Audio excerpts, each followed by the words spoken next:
What's up, Justin? I see your name all the time. I think you've talked to my son. I don't think Yeah, I talked to him like a month ago. Uh-oh. Now you got the old man on here. What's going on? What Good can I to help you out finally with? meet you, Rick. How you doing, man? I just actually was talking to a seller before.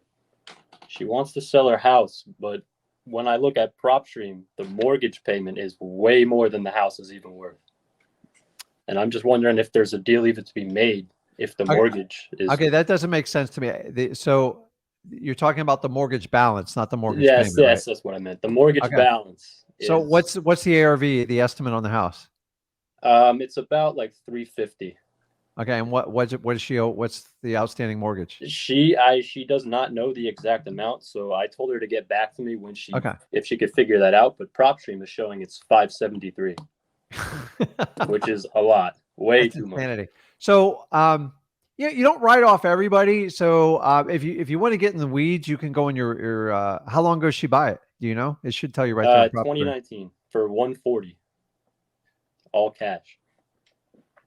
Okay. Well, I mean, the thing is, the seller's got to kind of tell you. Like, I always rely on the seller to tell me the information, because if they don't know their mortgage, they don't know the payment, and they don't know if they're behind, it's really hard to do deals with people like that, because you never quite get the truth. So I always rely on the seller to give me, it just makes your life easier. Motivated sellers try to give you everything you possibly can get. Now, if you want, you can easily go on the public records and you can reverse engineer the balance on the mortgage.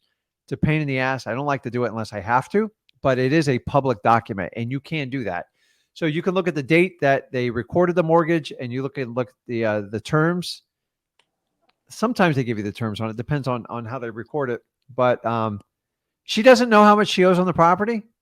No, not at all. It's under an LLC, so it's with another partner, and she was thinking about buying him out, and then I guess selling the property by herself.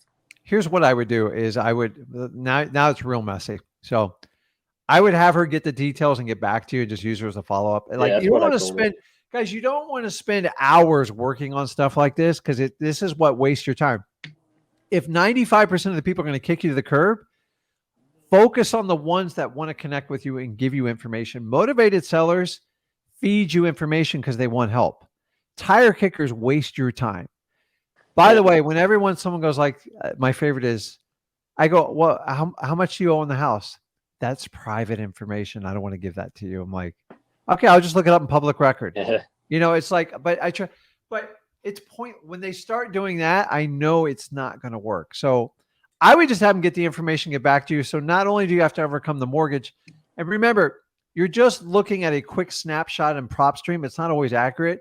Keep in mind, when people get home equity lines of credit, HELOCs, if I get a $500,000 line of credit, which I've got before, mostly on the commercial properties, I don't take out one dime and it will show as a $500,000 loan.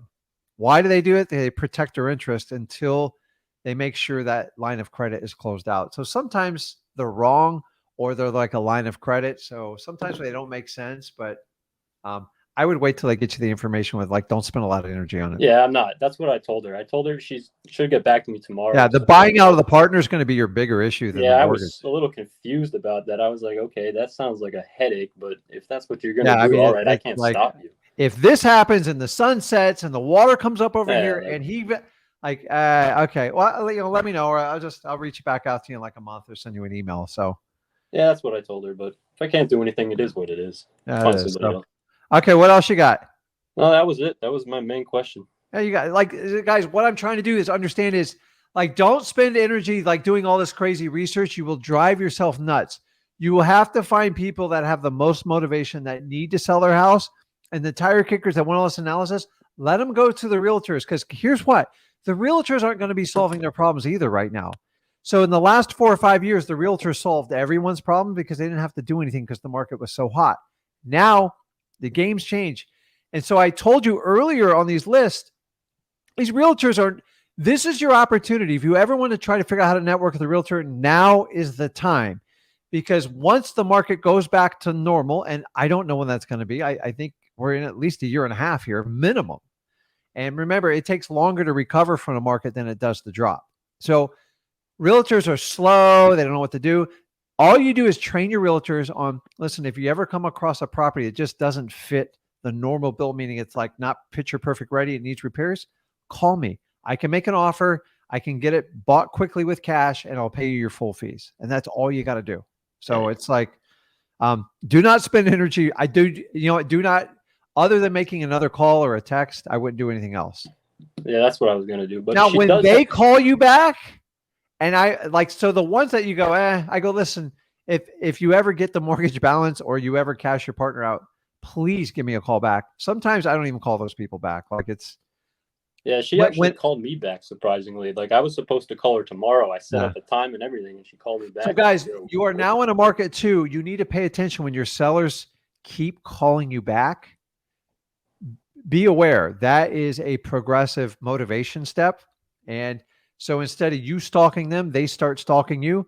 That means you're in a new wave real estate market. And that's what I'm so excited about. Can you imagine like people calling you to do this?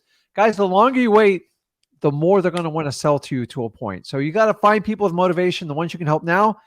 And remember, Justin, when you find the ones that go, well, if you've set them up with the upfront agreement and they still kind of kick you to the table, just say, listen, well, they go, I want to wait a month or two. I'm like, okay, like, that's great. Will you be there? I go, I will be, but this offer won't be. Well, what do you mean? Exactly. I go, listen, I don't know if you've checked the news or anything. I don't get stuff, but like real estate's dropping at a rapid rate and it looks like we're getting ready to go into some sort of recession. So like, I don't want any of this to happen, but I'm just telling you, I'm getting inundated with phone calls. So if you want to do a deal, great. If not, but like if you want to wait 2 months to do it, I'll come back and look at it. But the one thing I guarantee you, the price will not go up and I guarantee it will go down. I'm just being honest with you. And like, sometimes I use it. You guys have a motivation now because everybody knows properties are not, and in the last 7 years, all you had to do was wait and you could fix any problem in the real estate. Now the opposite's going to happen. So my favorite month to do wholesaling is December. You know why? Because everybody makes life decisions in December. Year of end resolutions, the holidays come around. I want to make a change. The market's not going to get better. It's going to get worse. And then January and February is, keep in mind, no matter what happens with politics, data is going to dump real bad after the holidays. It always does, especially after a midterm. So it's going to be a brutal first quarter. Stocks, the dividends are going to be way down. The earnings are going to be way down because we're all spending less. And this is going to put pressure. And these companies lay off people. They're laying off people that own homes, guys. And this is where you guys are going to come in.